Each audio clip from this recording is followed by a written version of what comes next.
പിന്നെ എഗെയിൻ പല ഡോക്ടേഴ്സിനോട് ചോദിക്കുമ്പോഴത്തേക്കും ഇനിയും ഡിലേ ചെയ്യിക്കണം എന്ന് ആഗ്രഹം ഉണ്ടെങ്കിൽ പലതരത്തിലുള്ള ടെസ്റ്റുകളുണ്ട്. ഈ ടെസ്റ്റുകളൊക്കെ എടുത്ത് നമ്മുടെ ഒരു എഗ് ക്വാളിറ്റി എന്താണെന്നൊക്കെ അറിയാം എന്നൊക്കെ പറഞ്ഞിരുന്നു.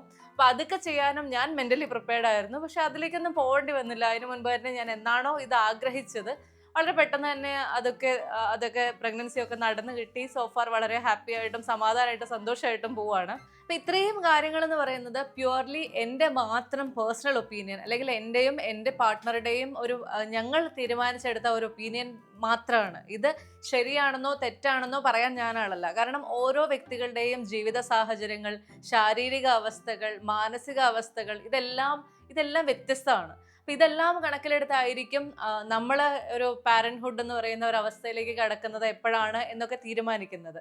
അപ്പോൾ എന്നെ സംബന്ധിച്ച് റൈറ്റ് ടൈം എന്ന് പറയുന്ന എൻ്റെ കരിയർ സ്റ്റെബിലൈസ് ചെയ്തതിന് ശേഷം, അല്ലെങ്കിൽ എന്നെ വിശ്വസിച്ച് വന്ന എൻ്റെ എംപ്ലോയീസിന് പെട്ടെന്നൊരു ദിവസം ഞാൻ പ്രഗ്നന്റ് ആട്ടോ, ഇനി മുതൽ നമ്മൾ ഈ പരിപാടിയൊക്കെ അത്യാവശ്യത്തേക്ക് നിർത്തുകയാണ് എന്ന് പറഞ്ഞ് മാറി നിൽക്കുന്ന ഒരു അവസ്ഥയിലേക്ക് എത്താതെ അതിനെയും രണ്ടിനെയും എനിക്ക് ഈക്വലി ബാലൻസ് ചെയ്ത് കൊണ്ടുപോകാൻ പറ്റുന്ന ഒരു സിറ്റുവേഷനിലേക്ക് എത്തിക്കണം എന്നുണ്ടായിരുന്നു.